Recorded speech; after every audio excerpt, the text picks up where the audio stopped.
Welcome to the Media Roundtable. We're talking to leading voices in podcasts about what they create, why they create it, and the impact they want to have on the world. So whether you're a member of the media or the marketing community, or you're a podcast listener who just cares about the direction of this country and the industry and the messages that you want to advance, we want to help you feel good about what you consume, what you distribute, and what you support.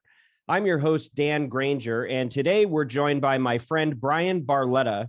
Who is Bryan Barletta? He is the founder of Sounds Profitable, which is a weekly podcast advertising technology newsletter from the Pod News Network. And he hosts several illustrious podcasts that we hope he'll tell us about here today. With Bryan, he's somebody that we do a lot of work with. We do sponsor Sounds Profitable, and we're going to get into some of the nitty gritty about the podcast business.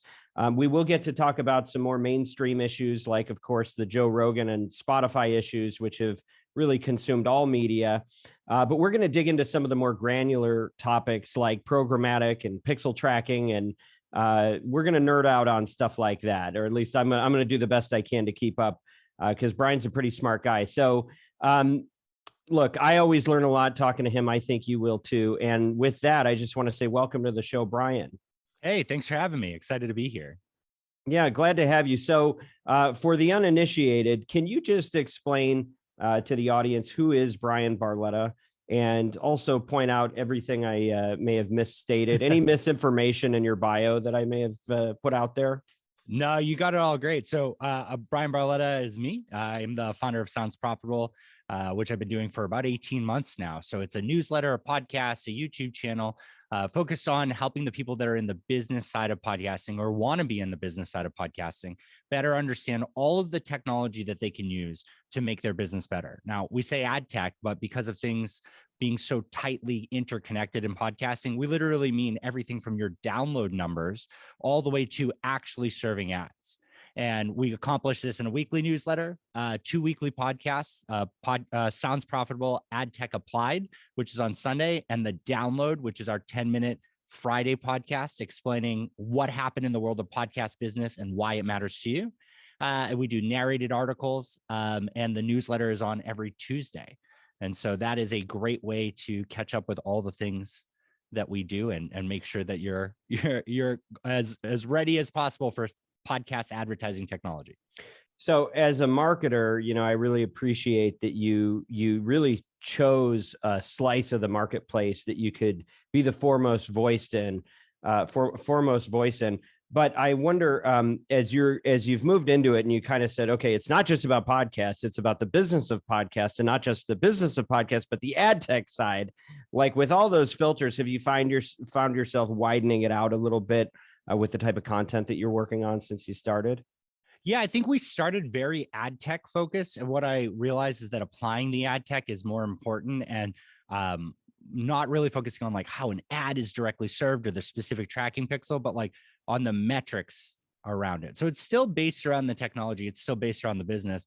But in some regards, like The Download, I went even more niche, right? Like it's actually aimed specifically at people like yourself, Dan, who might not want to read 30 different sources of news, but just need to know in 10 minutes or less, what do you need to read? And if you still don't have time for it, what's the highlight and why it matters? So you can just file that away. But we have a new writer for the newsletter, Kayla Littman. She was formerly at Vox and Condé Nast, and she's taking all of those amazing industry reports that come out with all these great numbers that are 40 pages long, and instead she's going to tell you who it matters and or why it matters and who it's for, and then also give you actionable insights because she's reading all of these once a month. And that's where we're going to expand. We're potentially bringing on 1 or 2 more writers. Wow. But we're going to stick around podcast business. But yeah, I'd say in some areas I've gone more niche into like the business side of it and who I'm speaking to.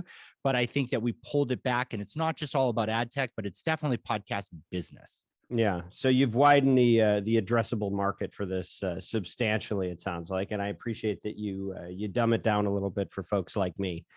So thank you for that. So before we start getting into some of the nuts and bolts, can you just share a little bit about why you got into podcasts specifically? Because, it could have been ad tech, it could have been MarTech, it could have been anything. Why did you find yourself focusing on this industry? It's really funny. I was at a company called AdTheorent, and one of the sales guys basically said to one of our clients, it was WMIC and Progressive, and they said, of course we can track attribution in podcasting. And that was like the piece of technology. I was a product manager and a sales engineer beforehand. It was a piece of technology that I oversaw, and we tried it and it worked. And I had been working in ad tech for about 7 years before then. And what we found was, well, the attribution technology was cool, but there were so many people competing in there. Podcast attribution at the time that we started that, we didn't have a peer. This was before Podsights. This was before Chartable. Podtrack had dabbled in it a bit, but more about the analytics. And so Barometric formed out of AdTheorent, and then Barometric was eventually sold to Claritas. And I was one of the founding members of Barometric. And it kind of took off. All of us at around the same time had been 1 or 2 years removed from listening to Serial. And it was just the perfect storm of everybody starting to pay attention to it financially, right? Where you can make money or track aspects there, and it being popular in the space that I was occupying. So it kind of just became my life. After Claritas acquired us, I went over to Megaphone and continued that. And then after about a year at Megaphone, I decided I wanted to just talk to even more people about it, because the truth is that the podcast industry, very few people here have worked in advertising or other media, and definitely not ad tech. And very little of this technology was built with the greater ad tech in mind. So by talking to people, by educating them, by just even comparing those differences, hopefully I'm helping people get better jobs, better security at those jobs, and do more with their companies. Well, and so for those people that are unfamiliar with names like AdTheorent or Barometer, I can just tell you, I know some of the founding folks at AdTheorent, and that was a very, very successful ad tech group that is now part of Claritas, correct? Yep. And Barometer, as we've looked around and tried to find what is the best existing attribution solution, Barometer has always been high on our list. And I know that there is a lot that we can talk around on things like device graphs, and without going there yet, I would just say that this is a very legitimate place that you come in. That the pedigree is real. So I appreciate it. Yeah, for sure. And so describe a little bit about what is the actual purpose of Sounds Profitable. Is there a social good element? Is it frankly just to be advocates for the podcast industry and help it grow? What are you trying to solve in the marketplace? Yeah, I think there's a lack of education in all tech right now. I don't think it's unique to advertising. I don't think it's unique to podcasting, but we're at this point where we have some great leadership at these companies, C-levels, and even some of the VPs. Middle management is a little confused. A lot of them haven't been trained to be managers. So they were really good at their job, and that's the natural evolution, but they haven't received that kind of education on how to build the people under them. And the people under them are just working as hard as they can and don't often know when they can ask for more resources or when they should be exploring opportunities. A lot of it grew from a frustration that I would watch my boss exit a meeting and he'd be like, hey, I just signed a contract with that company and now you get to be the expert on that product. And I didn't even get to sit in the meeting. So my goal here is to kind of educate every single person who's going to be the people using it, the people that are managing the people using it and making decisions, and also the executives who are leading the company and hoping that their team knows what's going on. It's kind of provided at all levels. So it's anywhere from actionable to just knowledgeable, and kind of raise the whole industry. I mean, we're completely independent. We do partner with Pod News. So we're trying to build out the Pod News network there, but I don't work for anybody else but Sounds Profitable. And yet. Yeah, I think it'll be a while. I mean, I think things are Let's going. check really in well. 24 to 36. We'll see how that goes. But it's going really well in the mindset that I get to be independent. Sponsors like yourself are the whole way that I get to exist, and it's awesome because it's part marketing, right? Hey, I get to say, here, Dan, here's some content, your team can use it, and you did. We had Stu write a bunch of articles, and you guys were able to repurpose that content and say, here's Stu from Oxford writing about advertising in Sounds Profitable, an expert source, and here's why we can go even further on that, on the thought leadership. And a lot of people do that. And then I really kind of capitalized on my favorite part, which is I don't ever want to charge the individual. If there's somebody out there struggling in their job and I can help them become better at it, awesome. I have all the time in the world for you. I want to charge the company, because that company should be paying for my time through sponsorship, through consulting, which comes with that, so that I can educate everybody at that company, so that I can help them bring things forward. And that's kind of the niche that I dug out, and how I figured out how to talk to both the individual who I have unlimited time for and the company who I want to support, and I want them to support what I'm building. Yeah. All right. Well, there's a lot of interesting pieces there. And by the way, Stu, when he's talking about Stu, that's Stu Redwine is our creative director at Oxford Road, and we've been able to do a lot together on the content front. Yeah. Okay. So, Bryan, I know you've been launching different podcasts of your own, and can you just describe the tentacles of Sounds Profitable right now, so people have a sense of what you're actually putting out there? Yeah. So we launched the first podcast in January of 2021 because what I realized was I had never built a podcast. I'd been working in the space for 6 years at the time, and I'd never had the hands-on experience. I've flighted podcasts for people at the companies that I worked for. I set up ads, I managed all of that. But there's a difference between like building the episode, getting it edited. God, I never edit them myself. I have somebody else do it. Ian Magoo is my go-to guy for that. And sorry, Ian Powell is my go-to guy for that. And I work really hard to make sure that I understand everything that I'm talking about. Every bit of ad tech that I talk about and praise or suggest that we improve or rally around, I've had hands-on experience. So I built the first podcast, which we've now renamed to Sounds Profitable Ad Tech Applied. And the goal is to be about 30, 40 minutes once a week, where I interview someone who has something really interesting to that the whole space should really know. And we take that, and I ask them some really tough questions, gather a bunch of info. And then Ariel Nissenblatt, who also is the community manager for Squadcast, she helps make sure that the interview is set up correctly and that the audience actually understands what we're talking about, and double checks me on a lot of the stuff that I say too. So that's really fun. And then we do the narrated articles. We do it in English and Spanish. So if you don't want to read the newsletter, I read the English version. We have a synthetic voice made by Veritone's Marvel AI. So they made a copy of my voice basically with full approval, and they can make it speak any language and multiple dialects for those languages. And it's been really fun to play around with that. We have probably close to 100 people who listen to the Spanish podcast right now, which is really cool for the size of Sounds Profitable. And then on Fridays, we have the download. And like I said, that's 10 minutes or less of what happened in the world of the podcast business and why. And when I say podcast business, I mean anything that could relate to that. So Google had a lawsuit brought up against them about incorrectly managing programmatic advertising. And while that doesn't in any way directly touch on podcasting, the knowledge that that could happen and the fact that podcasting is getting into programmatic is something that people like yourself should really know about. So this was my way of saying, here's 1 minute on it, and here's all the links that I read related to it if you want to dig in more. And then the last part is we're throwing a bunch of it on YouTube. The search lookup aspect of it is killer. Maybe people aren't going to find my content specifically on YouTube.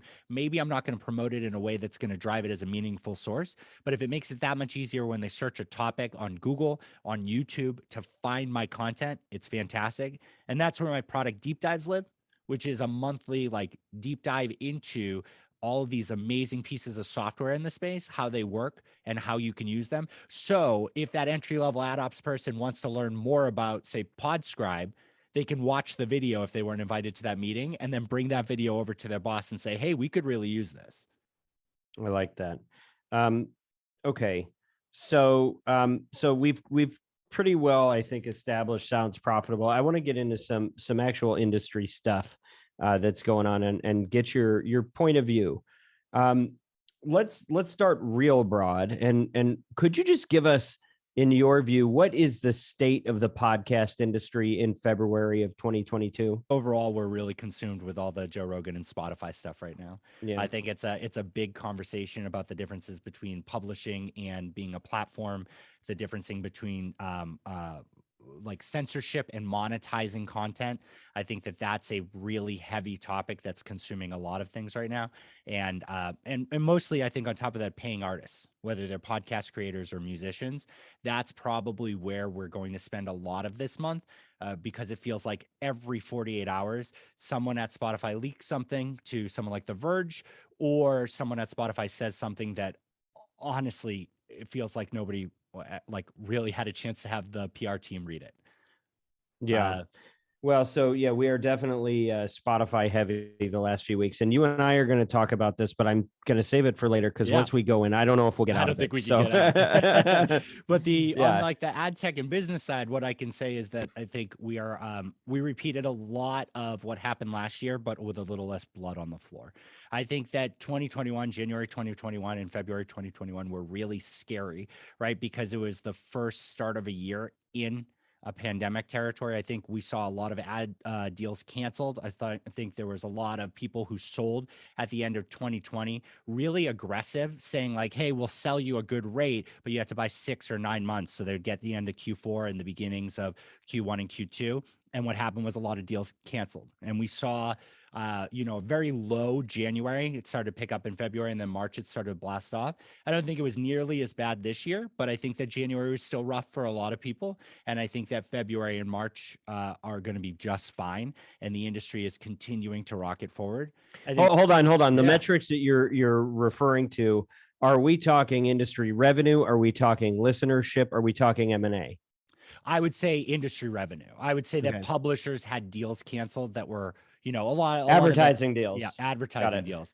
Got So it. there was just a lot of empty inventory in January last year. I think there was plenty this year, but far less because I think people weren't as scared and budgets didn't have that hard end that they kind of had previously. And for the last half a decade, people have been going, well, is this going to be $1 billion industry? When's it going to be $1 billion industry? I don't know if I've seen anybody actually come out and say it yet, but did we just finish $1 billion year? I definitely think we did in the US. And I think that last year or even 2019, we exceeded it worldwide. And that's where I think a lot of the heat is so far this year. I think we're seeing people talk about programmatic more. Whether that gets implemented or not, whether it's marketplace or true programmatic is going to be an interesting thing to see. But I think worldwide has been very interesting.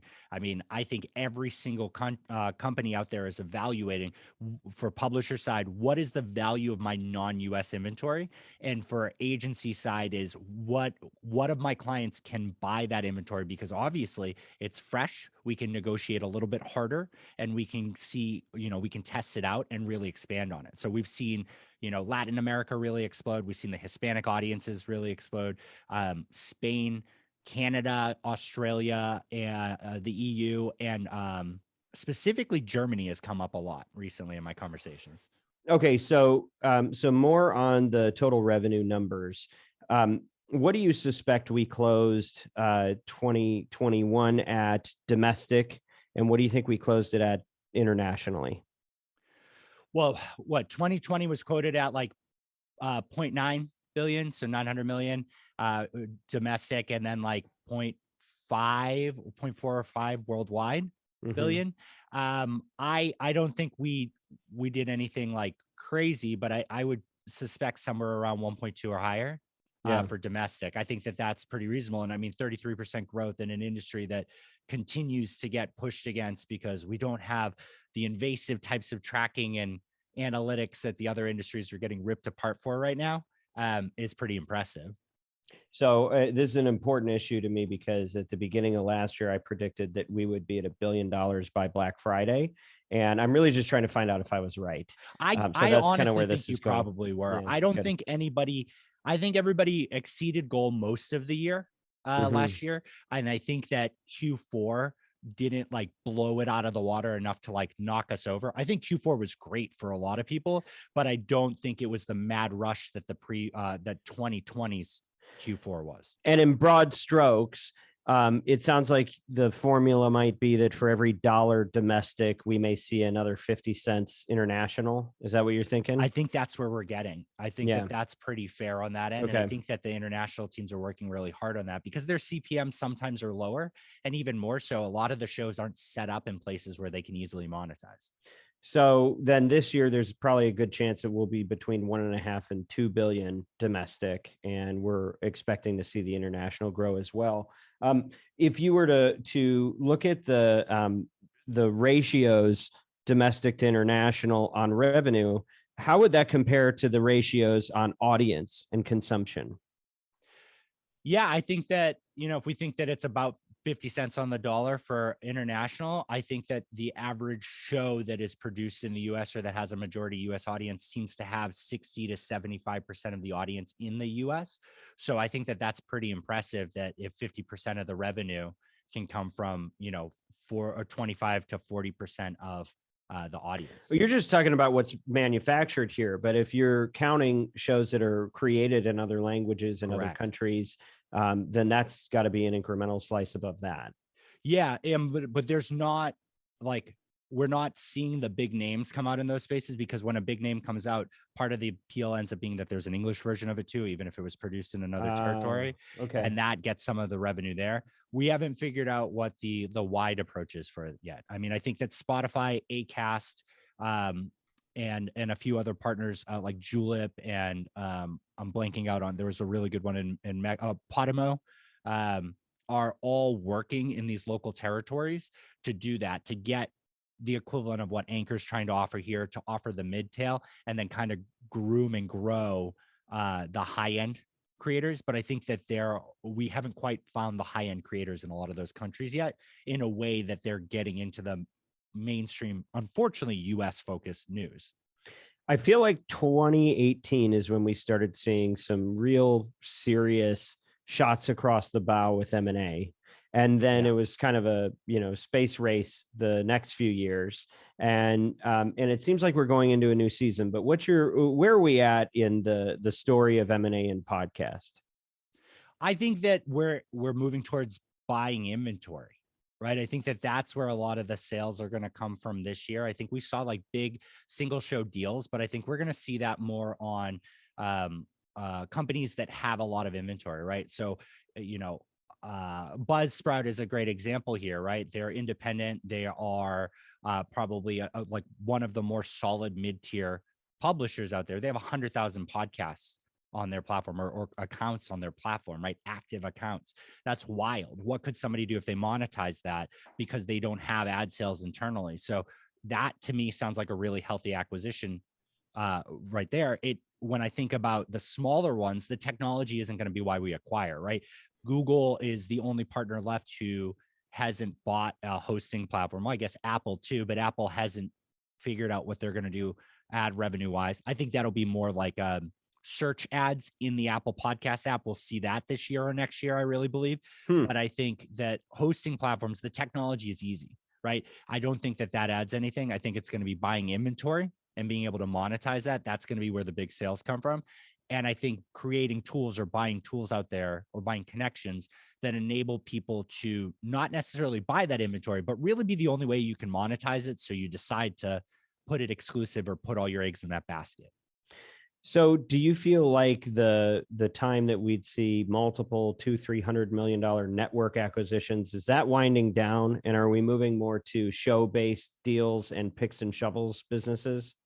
Yeah, I think we're going to see a lot of smaller show-based stuff, but I think it'll be more in the licensing regards than like outright purchasing. I think a lot of the podcasters that are big enough, whether on like a publishing side or an individual show side, are getting soured by the stories that they're hearing by being acquired by these bigger companies. So they want to retain as much as possible. But I think there's definitely room for them to be like licensed at similar dollar amounts. They just fully own the rights to their show. But I think there's room for like some of the advanced technologies. I think the AI side, I think the verification side with like air checks and whatnot, like with Podscribe, Magellan, Thought Leaders, those guys do. I think that's really attractive on technology and acquisition stuff.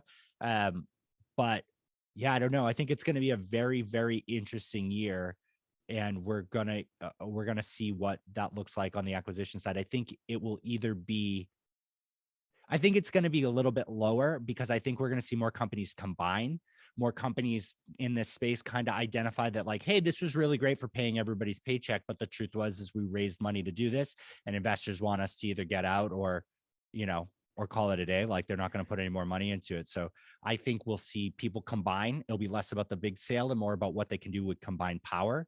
And that kind of excites me because we're very broad. And when you look at the ridiculous numbers of new shows being created, particularly that we saw during the pandemic, And now we're going into whatever you want to call this next phase. But how much of that is starting to subside? I don't know. I mean, and it's one of those things where I think about on the business side, I don't know how much it matters like to me and you, right? Because at the end of the day, there are people starting blogs and YouTube channels and newsletters every day. And until they hit a certain volume, they don't matter, right? They don't matter in the sense of advertising. I'm very excited for their creative expression. I'm very excited that how easy it is to record a podcast. Heck, me and my son sometimes will load up the Anchor app and we'll do the giraffe podcast, which is his favorite thing to talk about right now. And that's just for me and him. Right. And Spotify, if I get 50 downloads a month, they might say, hey, do you want to do an Anchor host read ad? And I could, right. But like, what's that? 20 episodes later, they send me $15 check. So when I think about these smaller guys, I think about it in the same way that like the problem here really is that podcasting is too broad of a word. We have anybody can make a podcast. We have core podcasting, and then we have the Hollywood side. And I think that what we really need to do is figure out how we separate those and view those, because for people like me and you, I think that that long tail aspect, it has a lot of work that needs to happen. People need to crack it. And the problem isn't technology. The problem is relationships, because a lot of podcasting is endorsement. A lot of podcasting doesn't resonate as well with announcer at ads. And even more than that, a lot of podcasting is personality. Because if I start a podcast and someone wants to put ads in there, there's a sense of entitlement on my end.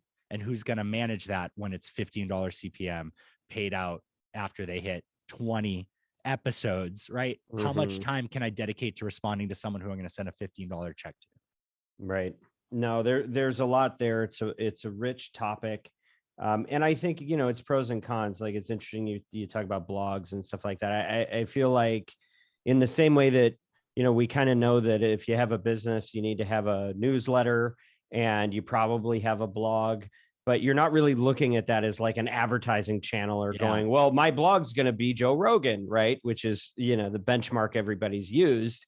And I think that the more they start to look at it like their other comms channels, the more that'll start to work itself out. But, I do think that there's been a little bit of oversaturation just as a buyer of, networks flooding new shows that they're pushing to make monetizable all the time. And there's really, there's only so many people that you can get to listen to that. And when they take on yours, they got to kick somebody else out. So, I don't know if it actually got to the point of being healthy. It would be nice to find maybe a comfortable balance of, how much appetite there really is in the marketplace for new shows that are supposed to be, at scale. I think expectations need to get reset around that. And related to that, I think the biggest problem is this expectation that a show needs to come out every single week or every 2 weeks or once a month, and it has to be released in a certain cadence. Like, I hope that the response to this is that people say, hey, here's 6 episodes on a topic.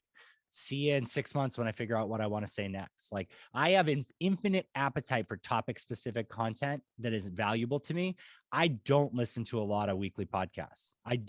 I just can't do it, right? Like, I'm burnt out on it. I get my news and specifically how I want, but after that, like, I don't want to listen to a celebrity interview people. And I think that some people get pulled in from that on podcasting, but then use it as a research tool, right? I got 2 young kids. I put in my headphones and I'm able to learn something while they're playing at the park. That's awesome. That is really valuable. But like, I look at what's downloaded automatically on my phone and I'm just like, I don't know if I got the stomach to listen to Pod Save America today, because I don't think it's going to make me happy. Right. Like, you know what I mean? Like, there's well, I'll tell you, if we're getting to that place, that's actually a very healthy sign for the state of the country. Well, and I think a lot of these people are just like, hey, I've got a person that you've heard of, and they're going to bring on other people that you've heard of, and they're going to talk to each other on a podcast. And then they do the conversation, they post it, they tell people about it, and nothing really happens. And it's like, I was just talking to somebody about who had a household name on, everybody knows the guest, and like nothing. It's like, they could have done it in the middle of a forest and it, would have been same effect. And so I think a lot of the disenchantment from those types of experience is starting to ripple back. And that's why you're seeing articles come out like Bloomberg, calling out, that there's the podcast can't make a hit to save their lives. But Yeah, you know. that we're gonna spend this entire year defending ourselves, right? Tom Webster better have his boxing defensive stance because he's gonna take a lot of black eyes because every single person is gonna read everything he's ever put out and quote it incorrectly because the mainstream media is paying attention. But you take a look at those charts and cool. Has the evening news had a new hit? Right? Anybody break into that recently? Has newspapers had a new hit? Have radio station morning shows had a new hit? Right? Like where it's not just like podcasting is so broad, right? Remove it and just look at audio dramas. There's a handful of hits, right? In comparison to what's daily and gets downloads over and over again, maybe not, but it's how you slice the pie. And if you call it all podcasting, that sucks. Yeah, no, I know, but look, all these things. The reason we talk about them is because they had an interesting headline. Yeah. Oh, Unfortunately, yeah. we all fall for it. But I think there is some truth underneath it, in that, like, there was a gold rush, Yes. and it's not 1849 anymore. It's like 1851 and change, and we're going like, all right, well. Maybe we need to look at silver, or like, literal picks Yeah. and shovels. Like, okay, so what's next, and how do you build an infrastructure in a town and get wires connected and paved roads and stuff like that? So anyway, it's very, very fascinating to see. I want to get on a couple specific topics with Yeah. you, and I want to leave time for Rogan. Can you talk about, you put something out somewhat recently called Solving Podcasting's Programmatic Issues with Trust. Can you give a very quick synopsis of that? Because I want to talk programmatic with you.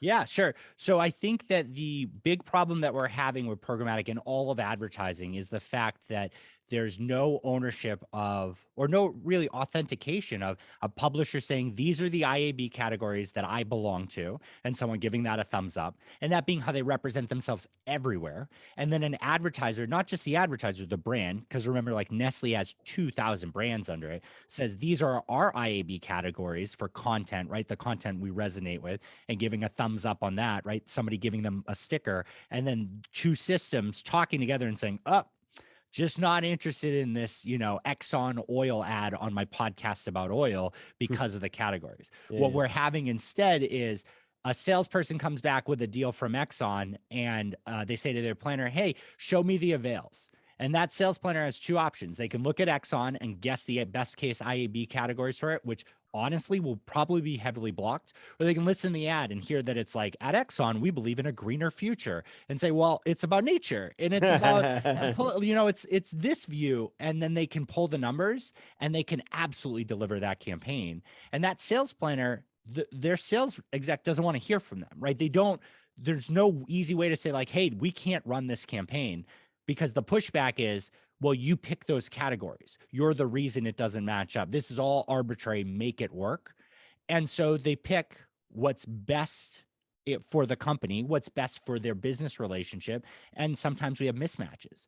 And that's a big problem in programmatic right now. One, a lack of transparency, right? You can't always see who's buying and who's selling, even after the purchase is made. We don't need to see it necessarily before. But the second is identification of both the ads and the properties, and making sure we have the right tools to guaranteed block it. I should be able to type into Sounds Profitable, I never want an ad for Nestle.com, and that everything that relates to Nestle itself, and all 2,000 of its brands should roll up and honor that. So it's impossible for those ads to ever be associated in my inventory. And we as podcasting don't have that tech. But the truth is a lot of advertising doesn't have that tech either. And we have the opportunity to fix it, because a bad or misplaced ad is infinitely more offensive when you're pushing a stroller down the street and you can't skip it and it's in your ear, than going to a website where you're ignoring the banners anyways. Yeah. Okay. So listen, we're deep now into this topic. So go closer to the surface for me. What is programmatic? Yeah. So programmatic is the idea that a publisher, their inventory is made available to another ad server. So my show is hosted on Omni Studios through Triton, and I set all of my own ads locally. If I had unfilled inventory, say I set a campaign to only serve 10,000 impressions, I get 12,000. I can set another ad, which I set up like an ad in my platform, to call a programmatic partner like AdsWiz and their Podwave exchange, and say, if this campaign becomes eligible, do you have an ad? here's the information about my show, and AdsWiz can respond back and say, I sure do, here it is, and it makes sure that it matches. Okay, so it's a marketplace using tech rather than people to make these deals, basically, and the corresponding benefits of that. Okay, and if the industry is $1 billion right now, how much of that is programmatic right now? So the going number said by most programmatic based companies is 5% of ad spend handles through programmatic. But I think which is absolutely nothing. Yeah, it's definitely nothing. But it's also, I don't know if that number is actually accurate, in the sense that like there's a big difference. Super nerdy, but there's a difference between a marketplace and true programmatic. True programmatic is I identify my inventory and make it available through a supply side platform, SSP, and a DSP, a demand side platform, has access to my inventory and can respond back with an ad. A marketplace replicates that programmatic experience, but the first pass for AdsWiz's Podwave, for example, is a marketplace. It operates just like programmatic. There's no reason why everybody wouldn't default to calling it programmatic, but me or you could log in right now to AdsWiz, buy in their marketplace, have more features than programmatic, and kind of circumvent the technology, making everybody in the stack a little bit more money, but it's proprietary. And so I think we call that programmatic too. So I think the true programmatic is probably closer to 2 or 3%. Yeah. But it's how we're going to get those holding companies and the major brands in the space. Well, and are the big platforms like Spotify or iHeart, are they engaged? Do they offer programmatic solutions directly, or do they participate through intermediaries? So a lot of them do. So I know that Spotify isn't providing programmatic ads in podcasting yet, but they do it for music. So they have their own marketplace. That's a great example, right? I can buy across their marketplace, but a human takes my ad or builds the ad for me and then operates it that way.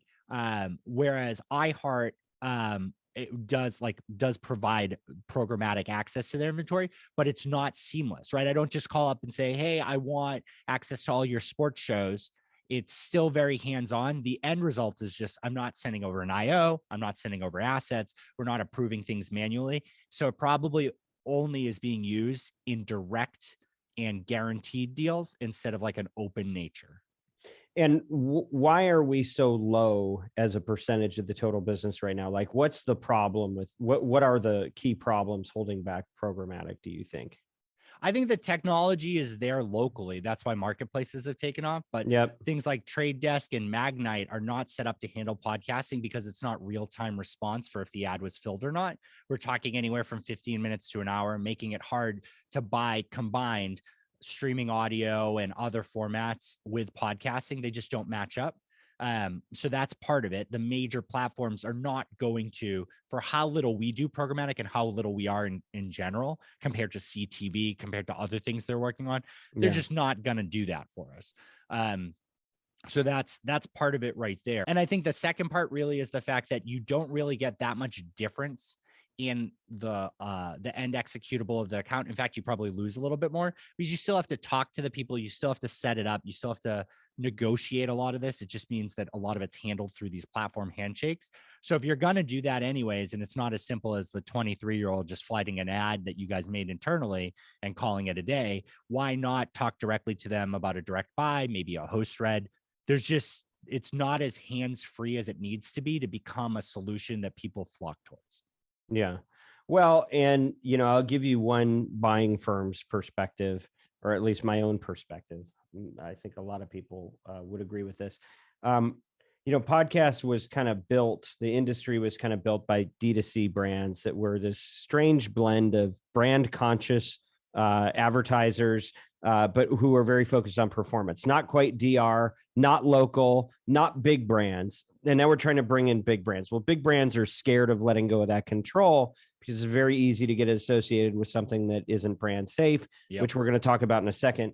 But then, and there's limited supply, of course, but for performance marketers, one of the things that I'm seeing as a challenge, and we keep trying to figure out how to scale this thing to the extent that the marketplace will allow. But one of the challenges is like the CPMs involved, the efficiencies are not, they haven't been reconciled with reality. So in other words, if I call Bryan Barletta to get a live read ad in the Sounds Profitable podcast, that may be worth a $35, $40 CPM.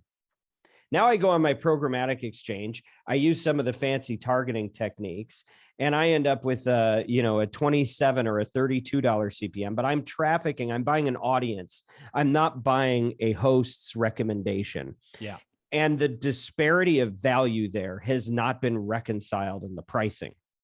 So until people start to really accept that, no, an ad that you traffic that the audience does not feel like is coming as a recommendation in show from the host to their audience, until you start to reconcile these things as other marketplaces have done, like radio, go buy a live read and then go buy an ad and look at the difference in efficiency on pricing.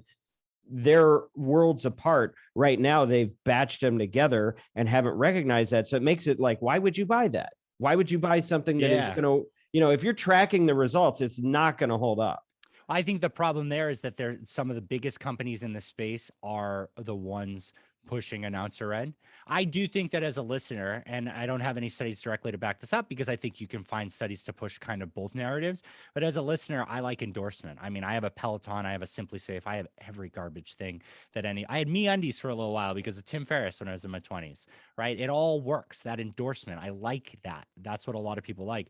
But these big platforms, Spotify owns Megaphone and Anchor and AdsWiz, and which is SiriusXM and Pandora and Simplecast and all these partners together, they are pushing these programmatic or these bigger network buys where they don't want to manage buying for like you buying into them and them doing 1,000 host reads to give you that same amount. But they say that their targeting or their reach is worth as much as those host reads.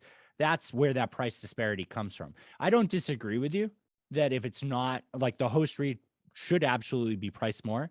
But we're also in this weird situation that those hosts are pushing back. They don't want to do as many reads. They don't want to get involved with the ads. And I am shocked by that response, because if somebody bought ads for me, I'd be like, awesome, cool. How many reads do I need to do? Like, what's going to make you happy? How do I get the next sale? The first sale, the first campaign is a test. How do I get you to never turn this off? I'm going to give you a quick piece of context from my perspective. Having come out of radio for 10 years before getting into this business. In radio, they have these marketplaces established. You can buy remnant, you can do spot buys where you're buying audiences, not necessarily stations or programs. But then you can buy things like, if you want to pay a premium, the host might record an ad, and that's called voiced, and you pay a premium for that. Now, if you want it to be a live read endorsement, that's the next level. Yeah. And there are benefits that come with that, but they've got tiers for this stuff, and they recognize that they're not all the same. And unfortunately, I don't think people that are making decisions in this process are looking at that as a proxy to go, this has been sorted out before. We just haven't, looked at it and followed what has already been established to work. Well, that's because nobody in this space comes from other spaces, right? Very few of us, right? Like you have that experience right there.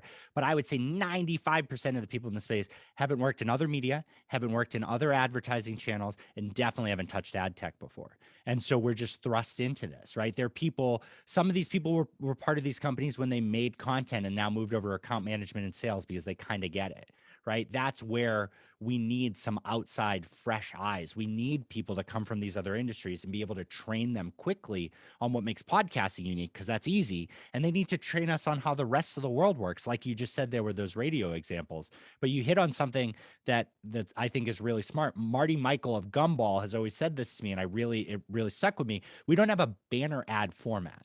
Right. And what you just said is that, right? The live read versus the host endorsement, like separately read, versus the spot buy versus the remnant, all of those things, as an industry, we would benefit immensely by saying these are the options to buy. Nobody names them unique, weird shit anymore. Yeah. And then we say, like, these are the differences in pricing. You don't have to put a hard number on it, but you should say, if 100% of your CPM is at the top one, then each one drops 10% or 15%, or some of them drop in different prices. Yeah. Or 80% because the disparity is so great. Okay, listen, hey, don't talk. We can't talk about anything else now because we only have time to talk Rogan. Oh, no. Okay. We're getting out of our safe space. We're going to go to Rogan country. So what happened? What is the problem that it represents, and how do we solve it? Okay. So we'll start this off by kicking it off and saying that I'm not a fan of Joe Rogan. Okay. But I want to put on my hat of saying that as someone who's very interested in an ad tech and monetization space that focuses on holding up to standards that each company says, what's really important here is the association of morals and stated objectives of each company and party involved. Spotify is a publisher in this scenario. They paid $100 million for the rights to represent Joe Rogan's inventory on Spotify exclusively. Sure, he can post clips on YouTube. I don't care about that for this conversation. You can only get his podcast on Spotify. They are a publisher, and I don't matter. So what I will say is I don't really want to hear from their CEO any pushback on that. That's what it is. Second, he might have creative approval on all these things. And part of this is the disinformation related to COVID-19 that he keeps putting out there. And then recently he had a bunch of people saying, or a bunch of times he said the N-word, and those episodes were removed. And beforehand, he had a bunch of episodes removed about transgender hate.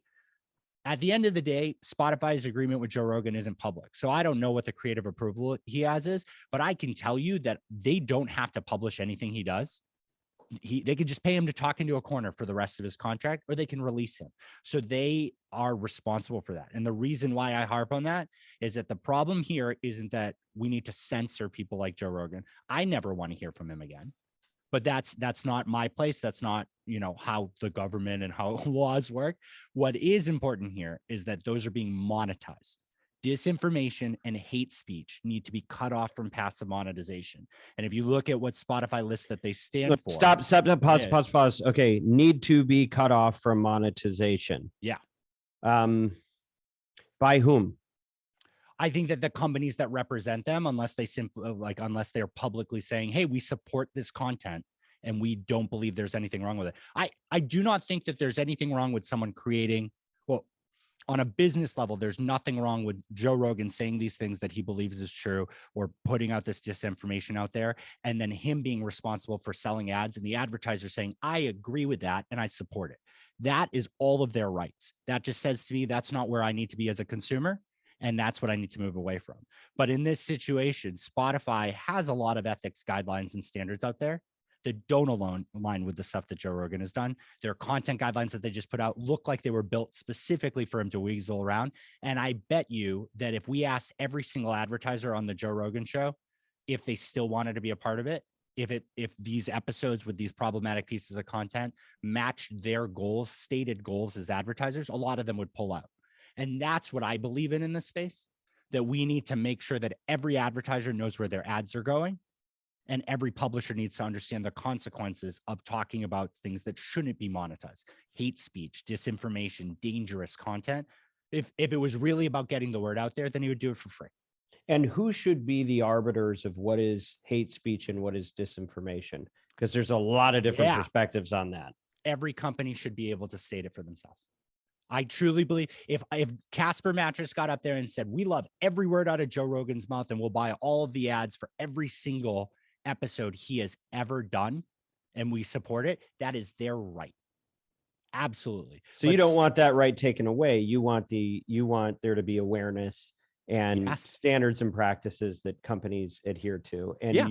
And it sounds like your perspective is that this should not be a government function. We don't need FCC oversight, that this is really something where people who write checks to people should be regulating it themselves. Yeah, I mean, I think that we need probably as a country to revisit what news means and how to be categorized appropriately as news as media has expanded. I think there's a lot of things out there that are being able to call themselves news that are definitely not that. But I think if a direct relationship between a content creator and an advertiser exists, everybody says that it's above board and it works for their goals.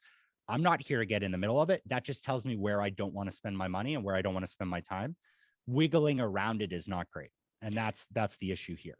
Do you believe that there is an authoritative third party that could be used currently to help discern where there are problems of misinformation, disinformation, hate speech?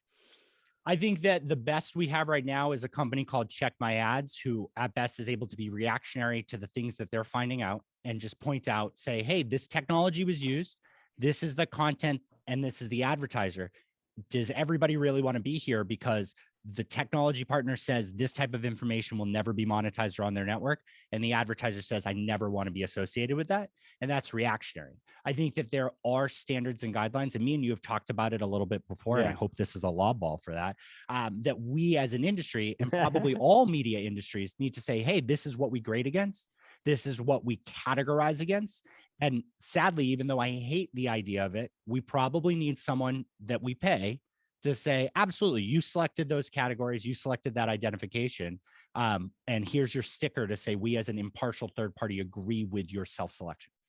So I'm going to give you my point of view on that, and then let you respond to it. And that's probably all the time we'll have left. So I'll tell you, one of my challenges, particularly, with groups like Check My Ads, is that inevitably I find them partisan and going down the track of, this is a war against personalities. It's about Dan Bongino. It's about, whoever else that's on the usual short list of suspects. But that's who we're trying to take out, because when you're in that group, that is the group that is bad, that is responsible for the disinformation, and is responsible for the white supremacy. And if we can just get rid of them, or just demonetize them, or get them off a platform where they're being monetized, then it'll be okay. And I have a concern with that. I don't think it's effective. Even if it were the right thing to do, I don't think it's a wise thing to do, because what you end up doing is, when your job is to silence an individual who has a constituency and have people that really believe in good faith that they are not the things that they're being described as, all you're going to do is get them to push it in another direction and accelerate the culture war that we have right now. We have, on the corner of our street here, right outside of our office, there was a Black Lives Matter tent and I guess you could call it a MAGA tent on two opposing corners, flooded with people, and they're like protesting against each other. You've got a lot of extreme voices getting the most attention. And the more we play into that and give the attention to the loudest voices and make it about them personally, all you're going to do is pour gas on the fire that is the culture war. Whereas I feel like, look, we've had product labels and nutrition labels and warning labels for, almost a century. Yeah. And we do that for hard goods. We do that for things that we ingest or put on our bodies. We don't do that with communication. And I think that we need to, but that's something that has to be applied broadly. And even if it turns out that 80-90% of the problem is coming from one specific group, well, that's what it is. But if you focus on targeting individuals versus targeting values that I think reasonable people on both sides can agree on, you can actually have an even-handed approach that doesn't put that doesn't end up causing just more division and less productivity, as we're seeing today. That's my point of view. Yeah. So what I'll say is I agree with you. I think the end result is a nutrition label. It's a fact check sheet. It's a report card. I absolutely believe we need to get there. But what I will say is, and I'm not going to push back, because it matters, right? How this makes you feel matters. There's so much content out there that's so powerful that I should learn from, but how they present it puts me off from it. But what I'll say is, I'm a Jewish family in Texas, and there was literal Nazis walking around with swastikas, throwing stuff and protesting outside one of the few synagogues in San Antonio. And it was disgusting. And so if I have to look at what these people do and Check My Ads in 280 characters, that does make movement. And I agree with you, the elastic slaps back. They get a lot of hate directly. It becomes a personality and culture war. But what I'll say is I'll take that, because I need that right now. And I think that it does some good, but more than anything, I think it makes room for that idea that you have there, and it makes it easier, because Google ads can only be called out so many times before there's a problem that they know they need to fix. And these advertisers can only exit so many platforms before they need a solution. So I think that whether you like it or not, I think they're kind of the ground troops to making some of these longer term changes that people in our situation, in our space, can affect and can push for if we prioritize. Whether that's because you agree with them and you want to empower it, or because you disagree with them and you want to fix it. Either way gets us to the same solution that we both agree on, identifying it and making sure every party involved says, yeah, I want to be there. That's exactly what I wanted. That's all we all want. We're just going about it in different ways.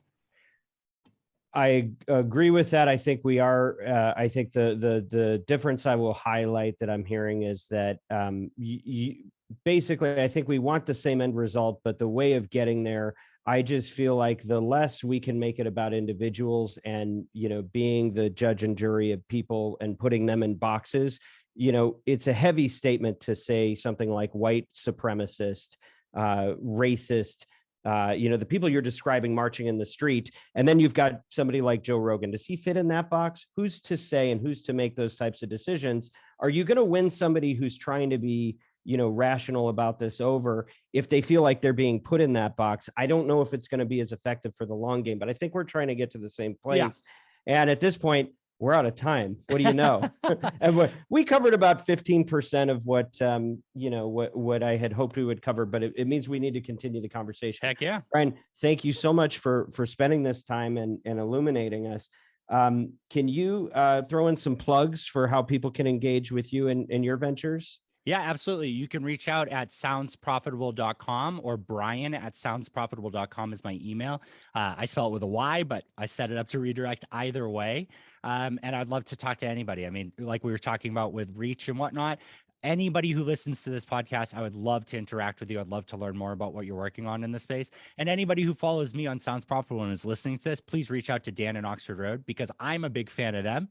And you can catch them at oxfordroad.com. I love that. Thank you so much. This show is dedicated to advancing our mission of mobilizing marketers for truth and civility in journalism. We value clarity, truth, respect, de-escalation, and tolerance. And we invite you to connect with us at MediaRoundtable.com.